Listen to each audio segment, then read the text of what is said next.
창세기 12장 1절에서 5절까지 제가 한 절, 여러분이 한 절 교독하겠습니다. 여호와께서 아브라함에게 이르시되 너는 너의 고향과 친척과 아버지의 집을 떠나 내가 내게 보여줄 땅으로 가라. 내가 너로 큰 민족을 이루고 내게 복을 주어 내 이름을 창대하게 하리니 너는 복이 될지라. 너를 축복하는 자에게는 내가 복을 내리고 너를 저주하는 자에게는 내가 저주하리니 땅의 모든 족속이 너로 말미암아 복을 얻을 것이라 하신지라. 이에 아브람이 여호와의 말씀을 따라갔고 롯도 그와 함께 갔으며 아브람이 하란을 떠날 때에 75세였더라. 같이 읽겠습니다. 아브라함이 그의 아내 사레와 조카 롯과 하란에서 모은 모든 소유와 얻은 사람들을 이끌고 가나안 땅으로 가려고 떠나서 마침내 가나안 땅에 들어갔더라. 아멘. 예, 우리가 다 자기 자신을 사랑하고 또 우리의 삶이 잘 돼야 되겠죠. 그러려면 내 자신을 사랑하는 삶을 살아야 되고, 사랑한다면서 미워하는 그런 결과를 얻을 수 있는 삶을 살면 안 되죠. 또 내가 잘 되기를 원한다면 잘 될 수 있는 삶을 오늘 살아야 내일 잘 되는 결과가 오는 것입니다. 오늘 우리의 삶이 잘 되지 못했다면, 또 힘들고 답답하다면 어제 그렇게 살았기 때문에 그렇습니다. 따라하겠습니다. 내가 정말 나를 사랑한다면, 내가 정말 잘 되기를 원한다면, 매사에 좋게 생각하고 매사에 감사하고 매사에 긍정적으로 말하는 사람이 되자. 할렐루야. 이런 사람이 되시기 바랍니다. 영국 일간지 가디언이 마스크를 쓴 얼굴과 마스크를 벗은 얼굴 중에 어떤 얼굴이 더 매력적으로 보이는가 연구를 했습니다. 제가 마스크를 쓸 테니까 이 얼굴이 더 나은지.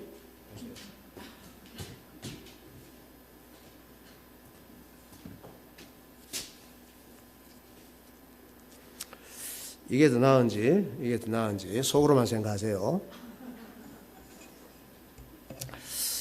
말하지 않는 것이 좋습니다. 왜냐하면 그것은 이 결과가 어떻게 되냐면 마스크를 쓰고 있는 사람들이 훨씬 더 매력적이라고 결과가 나왔어요. 왜냐하면 그 우리 사람 뇌의 작동 원리 때문에 그렇대. 마스크를 쓰면은 마스크를 쓴 사람을 보는 사람이 그 마스크로 다 가려져 있기 때문에 눈과 이마로 시선을 집중시킨대요. 그래서 우리의 뇌가 마스크로 가려진 부분을 좋은 쪽으로 상상을 한대. 네.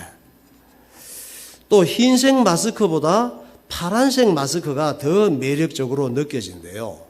보는 사람이 볼 때. 왜냐하면 의로인을 연상시키면서 안도감을 준대. 파란색 마스크는. 우리 교회에도 우리에게 안도감을 주는 훌륭한 의로인이 계십니다. 조만간 수유리 내과로 출근하실 예정이에요. 모르셨죠? 이제는 말할 수 있다. 예. 코로나는 마스크에 대한 이미지를 완전히 바꿔놨습니다. 유럽 쪽으로는 이 마스크를 쓰는 사람들이 어떤 사람이 있느냐, 과거에 범죄자들이 많이 썼대요. 또 마스크를 환자들이 많이 썼대. 이런 부정적인 이미지 때문에 코로나 초기에 마스크를 착용하라고 하니까 그렇게 데모를 하고 그냥 싫어했다는 거예요. 그런데 코로나 사태가 길어지고 어쩔 수 없이 마스크를 쓸 수밖에 없는 이런 상황이 되니까 이제는 마스크를 자꾸 쓰다가 보니까 코로나와 관계없이 계속 마스크를 쓰겠다는 사람들이 많아지고 있대요. 세수를 안 하고 다녀도 되고, 그리고 뭐 별로 가려버리니까 누가 누군지도 잘 모르고. 영상 한번 볼까요? 마스크 쓴 얼굴. 이뻐 보이죠? 저 상태가 좋습니다. 마스크 내리는 것보다. 저분은 모르겠어. 그런데 앞으로는 어쨌든 코로나와 관계없이 마스크 쓰고 다니는 사람이 많을 것 같아요. 코로나가 지나간다 할지라도. 중요한 것은 사람은 좋은 것이든지 나쁜 것이든지 계속 반복하다가 보면은 익숙해진다는 거지. 익숙해지고 적응이 되고 습관이 된다는 사실입니다. 여러분들도 살아가다 보면 나도 모르는 사이에 자꾸 하는 것이 익숙해진 것이 있어요. 좋은 것이 익숙해지면 좋은데 나쁜 것이 익숙해진 것이 있을 수도 있다니까. 또 내가 자꾸 하다 보면 적응된 것이 있어. 습관이 된 것이 있습니다. 이것이 내 인생의 미래를 좌우하는 거예요. 학생들도 특별히 중요하지. 청소년들은 내가 뭔가 익숙해지고 적응되고 습관되는 것이 좋은 것이 아닐 수가 있거든. 그런 미래가 깜깜합니다. 아무리 내 인생이 잘 살기를 원하지만 많은 사람들이 왜 잘 살고 싶은데 잘 살지 못할까? 70억 인구 중에 나는 불행하고 싶다는 소망을 가진 사람은 한 사람도 없습니다. 많은 사람들이 왜 마음 편하게 살고 싶은데 그렇게 염려 걱정이 많고 불평불만이 많을까? 많은 사람들이 왜 가족끼리나 학교 친구끼리나 직장 사람들끼리나 사이좋게 잘 지내고 싶지, 형제간에도 그렇고. 근데 왜 그게 잘 안 될까? 그것은 잘못된 삶을 계속 살다가 보니까 잘못된 삶이 습관이 돼서 그런 거예요. 근데 자기 자신은 잘못된 삶이 습관이 된 걸 몰라. 다른 사람이 잘못됐다고 항상 생각을 하는 거예요. 그래서 우리 속에 내 인생을 잘 살게 하기 어려운 습관, 이런 재료들이 많이 들어와 있다는 사실을 우리가 알아야 됩니다. 우리를 잘 살지 못하게 하고 우리 인생을 불행하게 만드는 잘못된 습관이 뭘까? 여러 가지가 있지. 여러분 생각해 보세요. 내게 잘못된 이런 습관이나 잘못 익숙해지고 적응된 게 무엇이 있을까 생각을 해봐. 목사님이 여기서 가장 큰 원인이, 따라합시다, 이기심이에요. 이기심이 우리 인생을 얼마나 실패시키고 불행하게 하는지 몰라. 인간관계를 깨뜨리고. 이게 습관이라니까. 생각하는 습관, 행동하는 습관, 가장 나쁜 습관이에요. 이기심은 뭐냐? 다른 사람의 입장, 다른 사람의 감정, 다른 사람의 기분을 전혀 배려하지 않는 거예요. 그래서 우리는 어떤 생각을 해야 되느냐? 정말로 내가 이기적이고 못된 사람인 것을 모르고 산다는 것을 알아야 돼. 어떤 걸 알아야 돼? 내가 참 이기적이고 못된 사람이구나 하는 걸 모르고 산다니까. 우리가 남편은 어떻습니까? 남편은 아내의 입장이나 아내의 감정, 아내의 기분을 배려하지 않아요. 아내는 남편의 입장이나 남편의 감정이나 남편의 기분을 배려하지 않는 거예요. 부모는 자식의 입장이나 자식 감정이나 자식 기분을 배려하지 않습니다. 자식들은 부모 입장, 부모 감정, 부모 기분을 배려하지 않습니다. 이것이 불행이에요. 그것이 이기심입니다. 회사 다닐 때 사장은 어떻습니까? 사장은 직원들 입장, 직원들 감정, 직원들 기분을 생각하고 말하고 행동하고 회사를 이끌어가면 얼마나 좋아. 그거 배려하지 않습니다. 그러니까 하루 빨리 때려치우고 싶은 거지. 직원들은 어떻습니까? 사장님 입장, 사장님 감정, 사장님 기분을 배려하지 않아. 그래서 사장님은 회사 때려치우고 싶은 거지. 학교 선생님은 학생들의 입장, 학생들의 감정, 학생들 기분을 배려하지 않아요. 그러니까 학생들이 학교 가기 싫지. 학생들은 선생님의 입장, 선생님의 감정, 선생님의 기분을 배려하지 않아. 그러니까 선생님 빨리 때려치우고 싶지. 그래서 학생들이 선생님을 때리는 일, 선생님이 학생들을 또 싫어하는 일 생기는 거예요. 오직 사람들은 자기 좋은 대로만 살고 싶어 합니다. 오직 자기 생각이 다 맞는 줄 알아. 서로가. 다른 사람들은 다 자기가 바라는 대로 자기에게 해주기를 원해요. 이것이 이기심이에요. 그래서 이 세상에는 이기심이라고 하는 이 악한 죄와 귀신이 사람들 속에, 세상 속에 꽉 차 있어요. 그리고 또 자기 자신에 대해서는 한없이 너그럽고 자기 자신은 그저 좋게만 생각합니다. 내가 바람 피우면 뭐라고? 내가 바람 피우면 뭐요? 로맨스. 남이 바람 피우면 불륜. 안 이래도 되는데 참 그 예배 방해하는 거야. 남이 바람 피우면 불륜이란 말이에요. 내가 바람 피우면 변명을 하지. 나 이럴 수밖에 없어. 우리 마누라 보면 바람 안 피우는 게 이상해. 그만한 이유가 때문이야. 이유가 있기 때문이야. 그럽니다. 남이 바람 피우면 이유 불문하고 그것은 안 되는 거야. 내가 아끼고 사는 것은 검소하다 그래. 나는 검소한 사람이야. 남이 아끼면은 인색하다고 그래요. 어떤 남자가 좋아하는 여자가 있어서 결혼을 했대. 결혼하면 너무 좋을 것 같았어. 연애하려니까 돈도 많이 들고 서로 신경 쓰이는 것도 많고 또 가다가 깨질 위험도 있고 그래서 어떻게 하든지 결혼하면 모든 것이 다 해결될 것 같아. 그래서 결혼했는데 결혼해서 살아보니까 여러 가지로 너무 마음에 안 드는 거예요. 요리 솜씨도 깡이지, 성격도 안 좋지, 일도 잘 못하지, 맨날 드라마나 좋아하지, 집은 지저분하게 놓지, 늘 불만이 많다 보니까 지적질을 자꾸 하는 거야.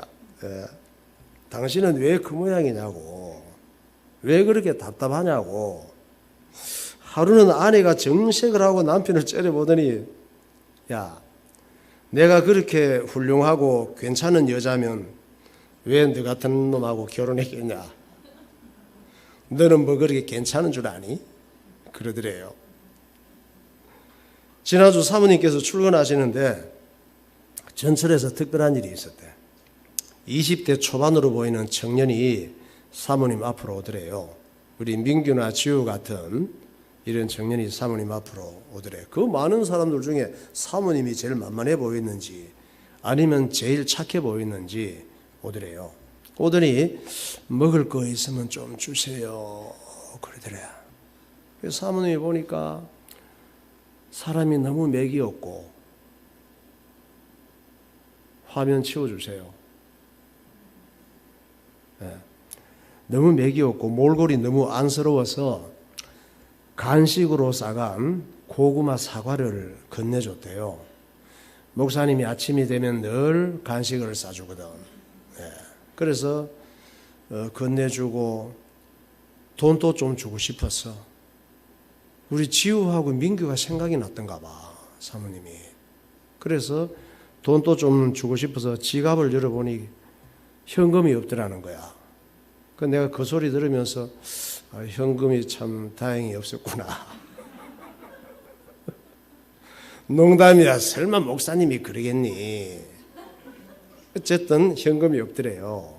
그래서 참 아쉬워하면서 아이고 어떡해, 돈이 하나도 없네 이랬더니 이 청년이 괜찮아요, 돈은 안 주셔도 돼요 이러더래.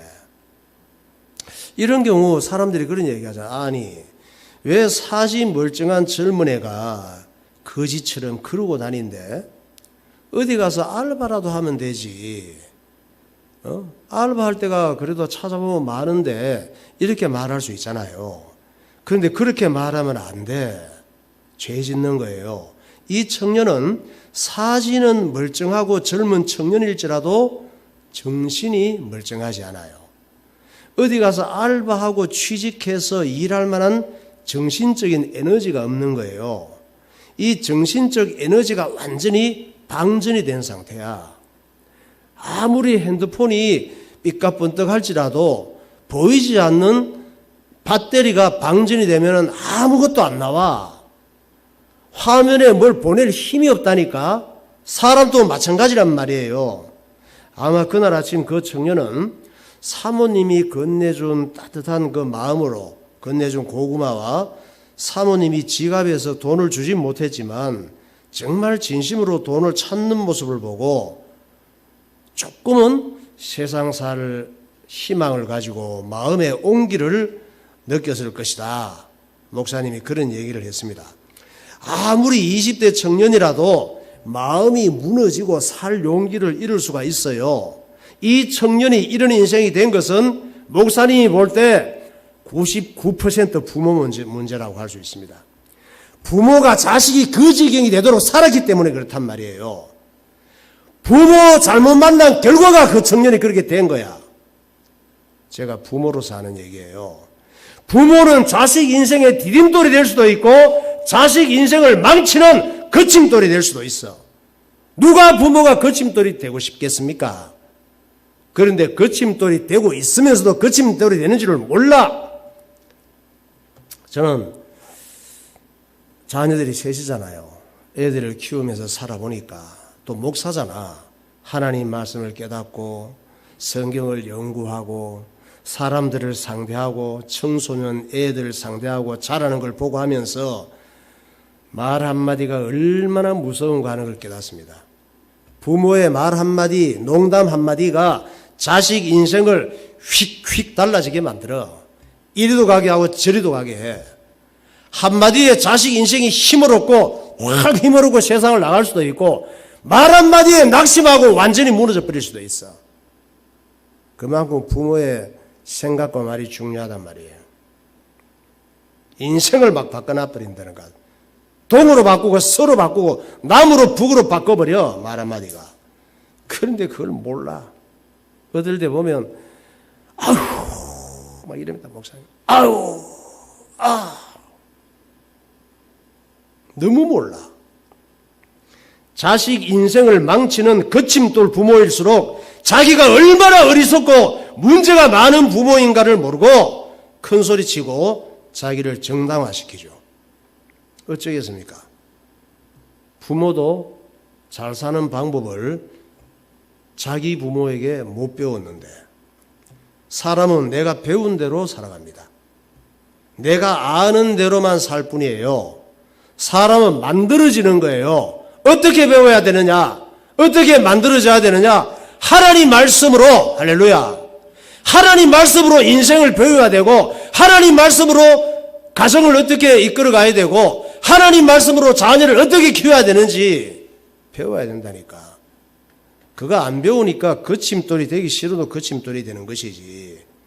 그거 모르니까 내가 아는 대로만 살 뿐이지 하나님 말씀 알고 살아야 되는데 부모가 자식을 잘 키우고 가정을 화목하게 만드는 지혜가 없는 거예요. 지혜가 하나님 말씀 속에 있는데 그래서 하나님께서 지혜를 달라고 기도하라고 하잖아요.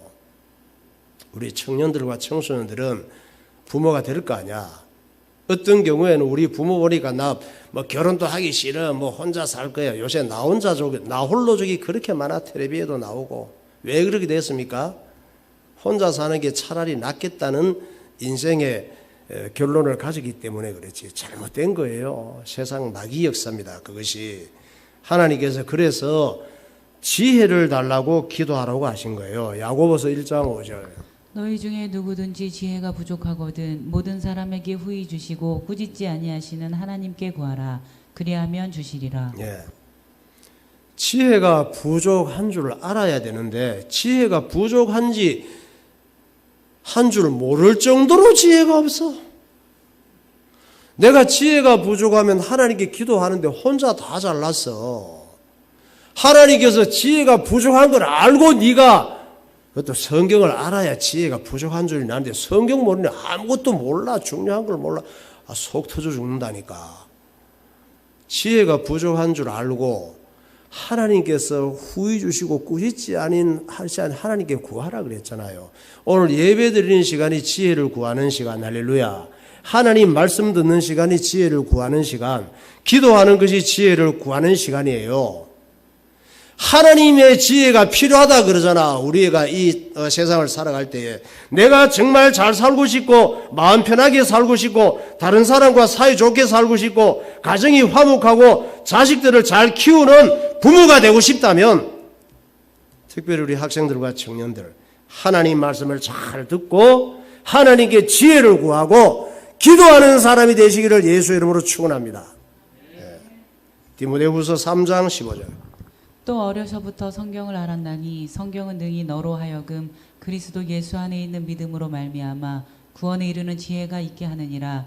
모든 성경은 하나님의 감동으로 된 것으로 교훈과 책망과 바르게 함과 의로 교육하기에 유익하니 이는 하나님의 사람으로 온전하게 되며 모든 선한 일을 행할 능력을 갖추게 하려 함이라. 어려서부터 성경을 아는 게 저게 중요하단 말이에요. 딴 거 알지 말고 알아서 안 될 것이 머릿속에 꽉 들어가고 잠재의식 속에 들어가서 내 인생이 전부 다 해서 안 될 말, 해서 안 될 생각, 해서 안 될 행동만 하니까 망할 수밖에 없지. 잘 살고 싶지만 못 살 수밖에 없고, 어려서부터 성경을 알고 성경을 알게 되면 어떻게 됩니까? 너로 하여금 하나님의 능력으로 모든 일에 잘 될 수밖에 없고 세상을 이기고 죄를 분별하고 하나님 말씀으로 감동을 받고 하나님 말씀으로 교훈을 받고 하나님 말씀 책망을 받고 혼나고 바르게 되고 의로 교육이 될 때에 하나님의 사람으로 온전하게 되고 선한 일을 행하고 하나님의 복을 누릴 인생을 살아간다는 말씀입니다. 하나님 말씀을 듣고 예배드리고 기도하고 힘을 다해 신앙생활을 하다 보면 거룩한 습관이 생긴 거예요. 따라합시다. 거룩한 습관. 거룩한 습관이 생겨야 돼. 그러니까 대충 적당히 교회 다니는 사람 되면 안 돼요. 대충 적당히 교회 다니면 나도 모르게 세상 중심에 망하는 습관이 몸에 배게 되는 거예요. 그럼 신앙생활이 습관이 된다고 하는 것은 무슨 얘기일까? 신앙생활이 습관이 된다고 하는 말은 여러분이 마치 직장에서 직장 생활을 하고 퇴근을 할 때 얼른 집에 가서 쉬고 싶잖아요. 직장 생활이 몸도 힘들고 정신적으로 피곤하고 하니까 그래서 얼른 집에 가서 쉬고 싶듯이 신앙생활이 습관이 된다는 말은 예배 시간이 되면은 얼른 교회 가서 예배 드려야지 이렇게 되는 게 신앙생활의 습관이 되는 거예요. 할렐루야. 그래서 항상 머릿속에 교회를 생각하는 거, 늘 예배가 생각나는 사람은 신앙생활의 습관이 된 거야. 그것이 거룩한 습관이 된 사람이에요. 이것이 성경을 알고 하나님의 지혜를 습득하는 거룩한 습관이다. 이런 습관 가지시기를 예수의 이름으로 축원합니다. 찬양합시다. 목마른 사슴처럼.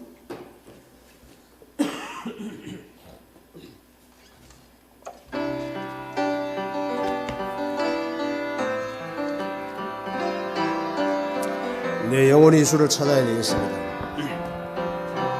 목마른 사슴.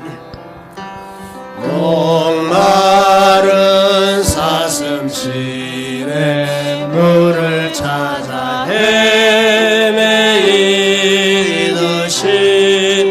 내 영혼 주를 찾길 내 영혼 주를 찾길 애갈듯하나이다. 주님만이 나의 힘, 주님만이 나의 힘, 나의 방패, 나의 참 소망, 나의 몸 정성 다바 쳐서 주님 경배합니다. 금보다 귀한 나의 주님, 금보다 귀한 나의 주님, 내게 만족 주신 주, 당신만이 나의 기쁨, 당신만이 나의 기쁨, 또한 나의 참 보배. 주님만이 나의 힘, 주님만이 나의 힘, 나의 방패, 나의 참 소망, 나의 몸 정성 다 바쳐서 주님 경배하. 주님만이 나의 힘, 주님만이 나의 힘, 나의 방패, 나의 참 소망,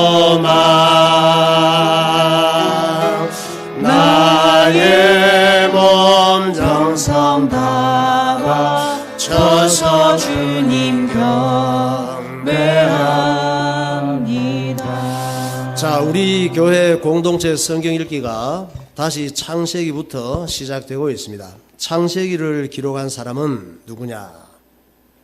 모세예요.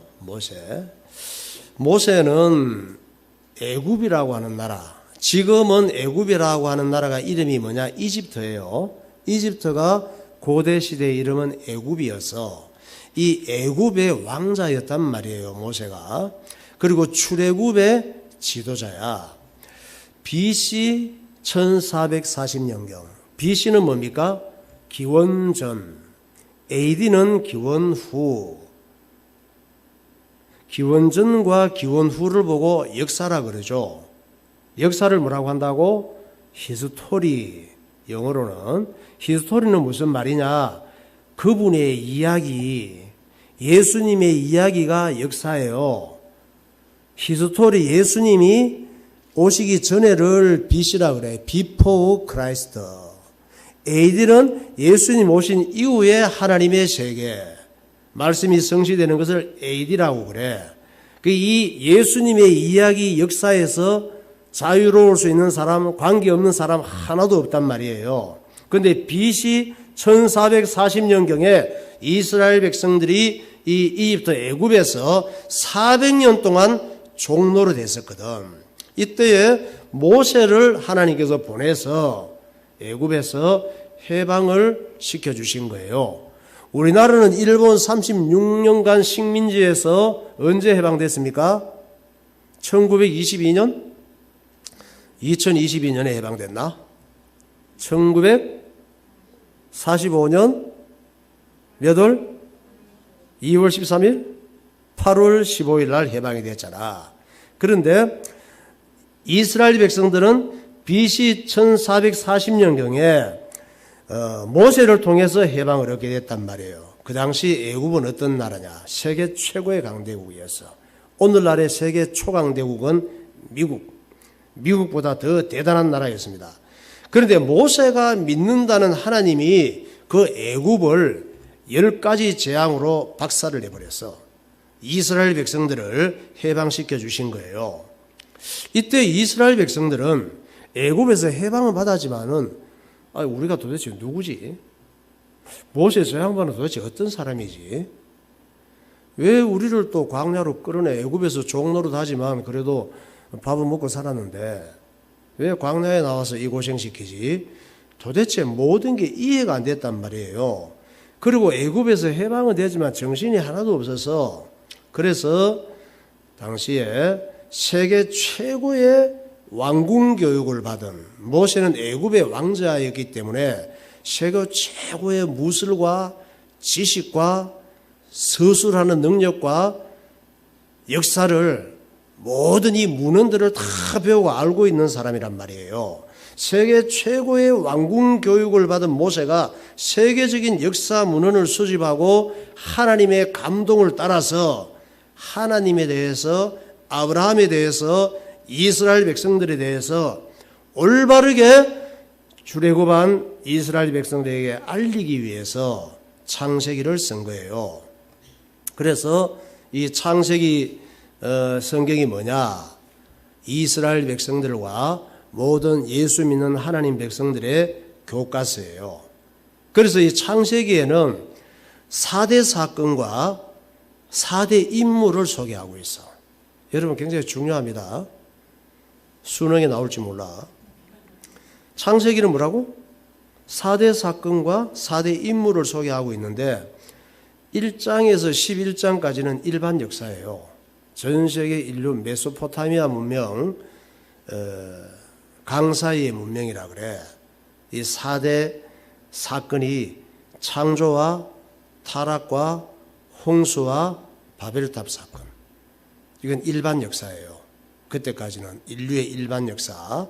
그 다음에 창세기 12장에서 50장까지는 4대 인물이 나옵니다. 창세기 12장부터는 하나님께서 국가를 하나 만들려고 생각을 했어. 이스라엘이라고 하는 국가. 이 국가를 만들어서 하나님을 알리기 위해서 이스라엘 국가가 시작되는 것이 창세기 12장부터. 여기에 나오는 인물이 처음에 아브라함, 이삭, 야곱, 요셉이 대표적인 인물로 12장부터 50장까지 나옵니다. 그래서 1장에서 11장까지는 일반 역사라 그랬죠. 모든 인류의 일반 역사야. 우리의 조상들이에요. 그리고 12장부터 50장까지는 이스라엘을 만드는 역사란 말이에요. 그래서 창세기 1장을 딱 들어가면은 나는 누구인가를 가르쳐 주고 계세요. 내가 누구냐? 나는 누구지? 내가 누군지도 모르고 살지. 그러니까 헤매지. 남도 죽이고 나도 죽고 막 그러지. 내가 누구인지를 모르니까. 창세기 1장은 내가 누구인지를 가르쳐 주고 계십니다. 창세기 1장 27절에 보니까 내가 누구냐? 창세기 1장 27절. 하나님이 자기 형상 곧 하나님의 형상대로 사람을 창조하시되 남자와 여자를 창조하시고. 너는 누구냐? 나는 누구냐? 하나님의 형상대로 지음받은 존재란 말이에요. 가장 중요한 말이야, 이게. 이 말씀은 사람은 육체를 갖고 있지만 영이 있다 이 말이에요. 육신을 갖고 있지만 영이신 하나님을 닮은 존재라 이 말이에요.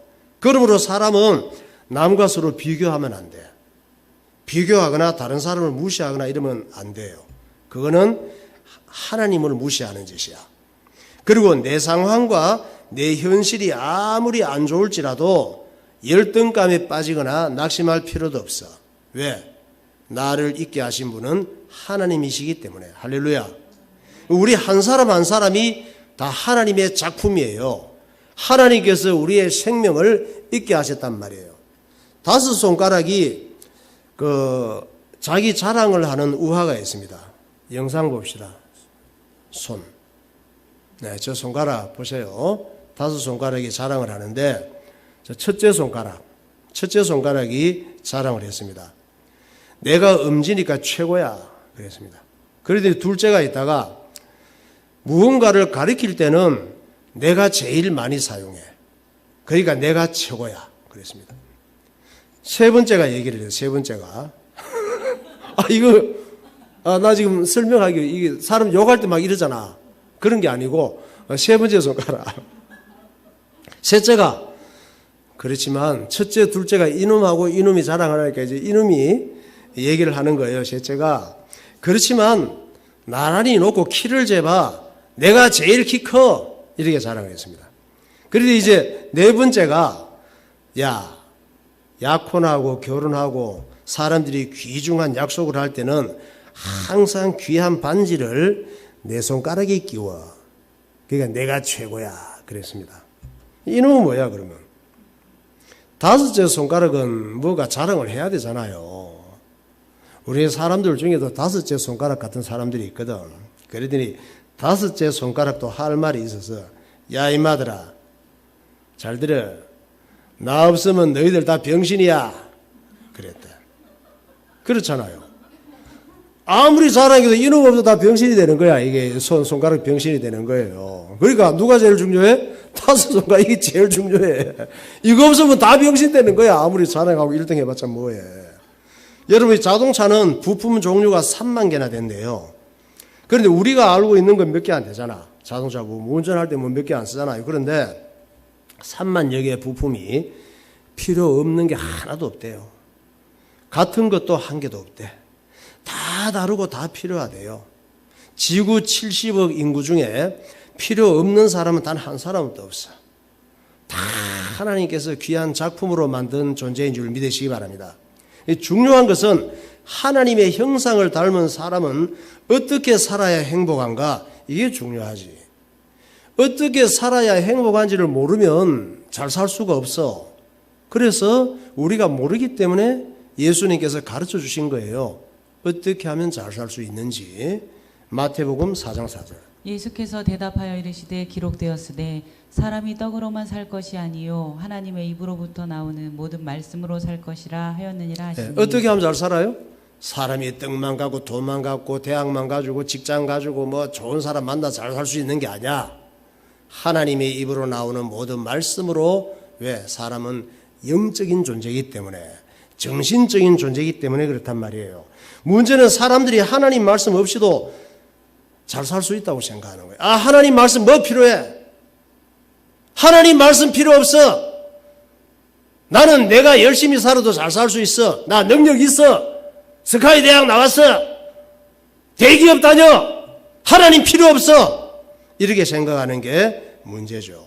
내 마음대로 내 좋은 대로 하나님 말씀 없이 내 하고 싶은 대로 사는 것이 적응되고 훈련되고 습관이 돼서 하나님 말씀이 필요 없다고 생각하는 거야. 그것이 우리의 불행이요 저주예요. 내가 육신적으로 많은 것을 가지면 잘 살고 행복하게 될 것이다 이렇게 생각하는 거야. 하나님 말씀 중요성을 모르고. 여러분 어떻습니까? 교회 나오긴 하지만 하나님 말씀 꼭 필요해. 하나님 말씀 안 듣고도 잘 사는데 사람 이렇게 생각하지 않습니까? 잘 살지 않아요. 알고 보면은. 누가복음 12장 15절. 그들에게 이르시되 삼가 모든 탐심을 물리치라. 사람의 생명이 그 소유에 넉넉한 데 있지 아니하리라 하시고. 사람이 잘 사는 거 행복한 것이 그 소유 육신적인 조건에 있지 않단 말이에요. 그리고 사람들이 문제가 뭐냐? 큰 부자가 되면은 마음도 편하고 영혼도 기쁠 것이라고 생각을 합니다. 그런데 하나님께서 이런 사람을 보고 어리석은 자라고 말씀하시는 거예요. 자기들은 어리석은 자인지 모르지. 하나님께서는 답을 주고 있잖아요. 그런 사람 어리석은 사람이야. 큰 부자 재벌들은 마음도 편하고 영혼도 기쁘겠지. 어리석은 자라 그러잖아. 그렇게 살지 말고 하나님께서 기뻐하시는 삶을 살라고 명령하고 있습니다. 누가복음 12장 16절. 또 비유로 그들에게 말하여 이르시되 한 부자가 그 밭에 소출이 풍성함에 심중에 생각하여 이르되 내가 곡식 쌓아둘 곳이 없으니 어찌할까 하고 또 이르되 내가 이렇게 하리라. 내 곡간을 헐고 더 크게 짓고 내 모든 곡간과 물건을 거기 쌓아두리라. 또 내가 내 영혼에게 이르되 영혼아 여러 해 쓸 물건을 많이 쌓아두었으니 평안히 쉬고 먹고 마시고 즐거워하자 하리라 하되. 영혼이라고 하는 것은 마음, 생각, 정신이라고 말할 수가 있어요. 그런데 이 큰 부자는 뭐예요? 돌이 쌓아놓을 곳이 없어. 하도 많아가지고 여기저기 막 5만 원짜리를 박스에 넣어서 막 숨겨놔. 세금 안 넣으려고. 외국에다 막 돈을 빼돌려.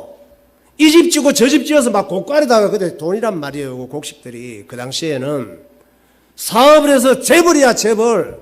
그리고 하는 말이 야 내가 이렇게 돈 많이 벌고 재벌이 되었으니 이제는 내 영혼에게 이르되 내 영혼아 내 마음아 내 인생아 이제는 많이 쌓아뒀으니 평안히 쉬고 먹고 마시고 즐기는 인생이 되자 이랬거든. 그 다음 구절은 없지만은 뭐라고 합니까? 하나님께서 하나님은 이르시되 어리석은 자여 오늘 밤에 내 영혼을 도로 찾으리니 그러면 내 준비한 것이 누구의 것이 되겠느냐 하셨으니 자기를 위하여 재물을 쌓아두고 하나님께 대하여 부요하지 못한 자가 하나님께 이와 뭐라고 합니까? 같으니라. 어리석은 자여. 하나님께서 저렇게 독백하시는 줄 모르지. 오늘 밤에 네 영혼을 내가 불러내겠다. 네 영혼 네 거냐? 네 재산 네 거라고? 네 영혼 불러와. 그 재산 다 누구 것이 되겠느냐 말씀하시는 거예요.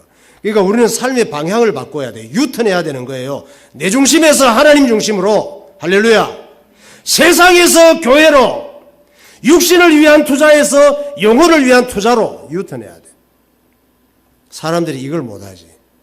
예수 믿으려면 많은 걸 포기해야 되거든. 왜? 삶의 방향을 바꿔야 되니까. 내 중심에서 하나님 중심으로, 세상에서 교회로 바꿔야 돼. 결단해야 돼. 포기하고 결단하지 않으면 예수 믿기 어려워요. 세상에 살지만 내 마음은 세상과 거리두기가 필요한 거예요. 코로나만 거리두기 필요한 게 아니야. 오늘 본문의 주인공인 아브라함은 하나님께서 이스라엘이라고 하는 국가를 만들기 위해서 불러내신 인물이에요. 이 시대에 하나님께서 복음 전하기 위해서 저와 여러분을 불러내듯이 아브라함을 그 시대에 불러냈단 말이에요. 이스라엘 국가를 왜 만드시느냐? 이스라엘 국가를 만들어서 하나님을 설명하기 위해서, 그리고 이스라엘 국가를 만들어서 성경을 주셔야 되니까, 그리고 이스라엘 국가를 통해서 예수님을 보내시기 위해서, 그리고 전 세계 모든 민족이 유대인을 통해서 예수님을 유대인의 혈통을 타고 오게 하셔서 전 모든 민족이 예수 믿고 구원받게 하시기 위해서 이스라엘이라고 하는 나라를 하나님께서 만드신 거예요. 아브라함을 불러내서. 그래서 이 아브라함에게 가장 먼저 요구하신 것이 격리시키는 거야. 우리 격리 얘기 많이 듣죠? 우리 선영이도 와가지고 열흘 동안 그냥 꼼짝 못하고 격리하고 있는데 격리시키는 거. 아브라함아, 너 격리 좀 시켜야 되겠다 하신 거야. 이게 뭐냐? 네가 좋아하는 것, 네가 붙잡고 있는 것, 네가 버리고 싶지 않은 것 격리해. 거리두기를 시킨 거예요. 여러분, 내 인생, 내 가족, 내 습관에도 코로나가 있습니다. 오미크론이 있어. 아브라함은 본토 친척 아비 집이 오미크론이야. 코로나였어. 너 거기 나와. 그 격리돼. 거리두기 해야 돼. 그 안에 있어 갖고는 너 안 돼. 말씀하신 거예요. 그것이 내중심적인 것, 육신적인 것, 세상적인 것 격리가 돼야 돼. 격리되지 않으면 계속 피해를 입고 영향을 받는 거예요. 창세기 12장 1절. 여호와께서 아브라함에게 이르시되 너는 너의 고향 친척과 아비의 집을 떠나 내가 내게 보여줄 땅으로 가라.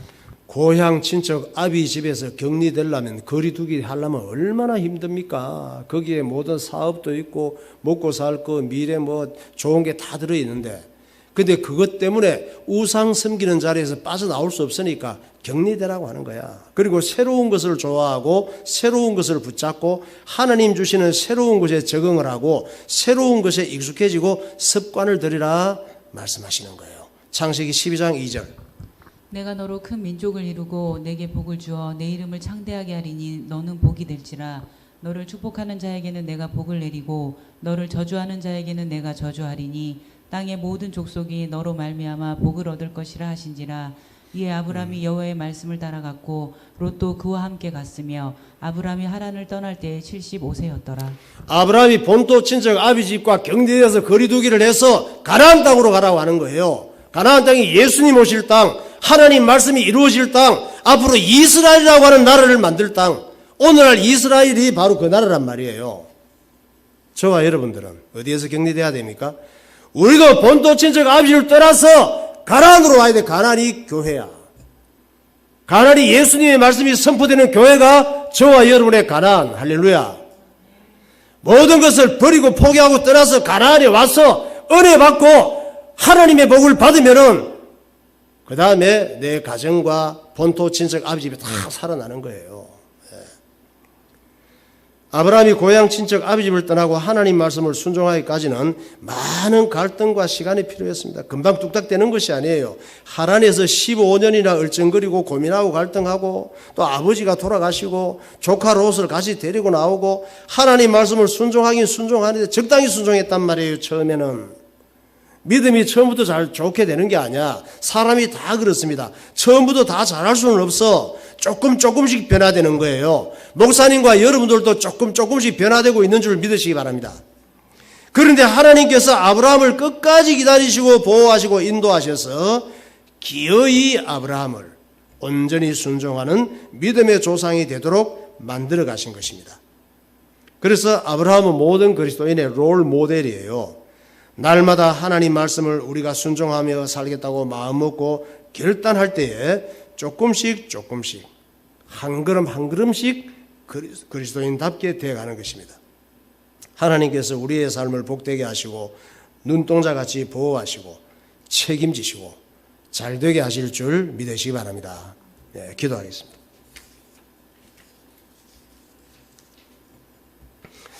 사람은 타고난 혈액형과 성품이 있지만 사람의 인격과 습관은 반복적인 행동에 의해서 만들어집니다. 이 인격과 습관은 인생이라고 하는 미래의 결과로 다가옵니다. 이 세상 모든 사람이 다 잘 살기를 원하지만 원치 않게도 실패하고 깨어지고 불행한 일을 많이 당하는 것은 나쁜 인격, 못된 습관이 자기도 모르게 생활화되어 있기 때문에 그렇습니다. 우리를 망하게 하는 모든 습관 중 가장 악질적인 것이 이기심입니다. 이것은 마귀가 심어놓은 선물입니다. 사람들은 다 자기 생각이 맞는 줄 알고 자기 좋은 대로만 살려고 하고 남들은 다 자기가 바라는 대로 생각하고 말하고 행동해 주기를 바랍니다. 또 자기 자신에 대해서는 한없이 너그럽고 한없이 양보하고 자기 자신에 대해서는 한없이 이해하고 그저 좋게만 생각합니다. 특히 부모의 이기심은 사랑하는 자녀를 망치는 걸림돌이 됩니다. 하나님께서 아브라함을 불러내실 때 가장 먼저 하신 일이 부모의 재산과 모든 육신적인 조건과 거리두기를 하게 하셨고 부모, 형제, 친척들과 일정 기간 격리를 시킨 것입니다. 그 부모, 형제, 친척 사업이 아브라함을 잘되게 할 수 없기 때문에 그렇습니다. 이제부터 하나님 말씀을 붙잡고 하나님 말씀에 순종하는 일에 집중함으로 믿음으로 사는 일에 길들여지고 익숙해져서 거룩한 습관을 가질 때 나도 살고 부모, 형제, 친척도 살릴 수 있게 되는 것입니다. 하나님 내중심으로 굳어진 못된 이기심을 격리시키고 하나님 말씀 붙잡고 예배드리고 순종하는 일에 길들여지고 거룩한 습관이 되므로 아브라함의 복을 누리게 하옵소서. 통성으로 기도하겠습니다. 할렐루야. 거룩하신 하나님 아버지 은혜를 감사합니다. 오늘도 주님께서 우리를 사랑하시고 거룩한 가나안 땅 주의 몸된 전이라 예배드리게 하시고 하나님 앞에 은혜를 사모하는 심정으로 하나님을 바라보게 하심을 감사를 드립니다.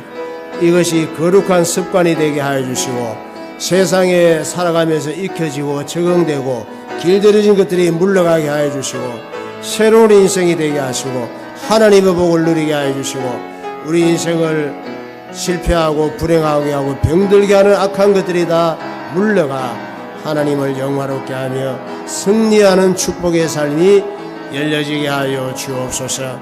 사랑하는 성도들에게 지혜와 총명 허락하여 주시고 하나님 말씀을 잘 깨닫게 하여 주시고 우리의 모든 삶이 변화되게 하시고 하나님의 사람으로 온전해질 수 있도록 인도하여 주옵소서. 조금씩 주의 사람으로 새로워져 가게 하여 주옵소서. 예수님 이름으로 기도하옵나이다. 하나님 아버지, 하나님 말씀을 통하여 나의 영적인 상태, 정신 상태가 점검이 되게 하시고 그로 인하여 우리의 육신의 삶이 얼마나 이 땅을 살아갈 때에 원치 않는 실패, 원치 않는 불행, 원치 않는 망가지는 일들이 많은가를 발견하게 하여 주시고 하나님 말씀을 통하여 치유되게 하여 주시고 이제 새로운 거룩한 습관이 적응이 되고 또 형성되고 길들여져서 하나님을 기쁘시게 하며 우리의 삶에 모든 육신적인 조건을 극복하여 승리하는 온전한 그리스도인들이 되게 하여 주옵소서. 하나님 앞에 영적 가나안 교회 와서 예배드릴 때마다 내가 경례돼야 될 것이 무엇인지 알게 하시고 거리두기를 해야 될 것이 무엇인지를 발견하게 하시고 그리하여 하나님의 기쁨이 되게 하시고 우리의 삶이 조금씩 주님의 온전한 사람으로 거룩한 습관이 형성될 수 있도록 축복하여 주옵소서. 예수님 이름으로 기도하옵나이다. 아멘.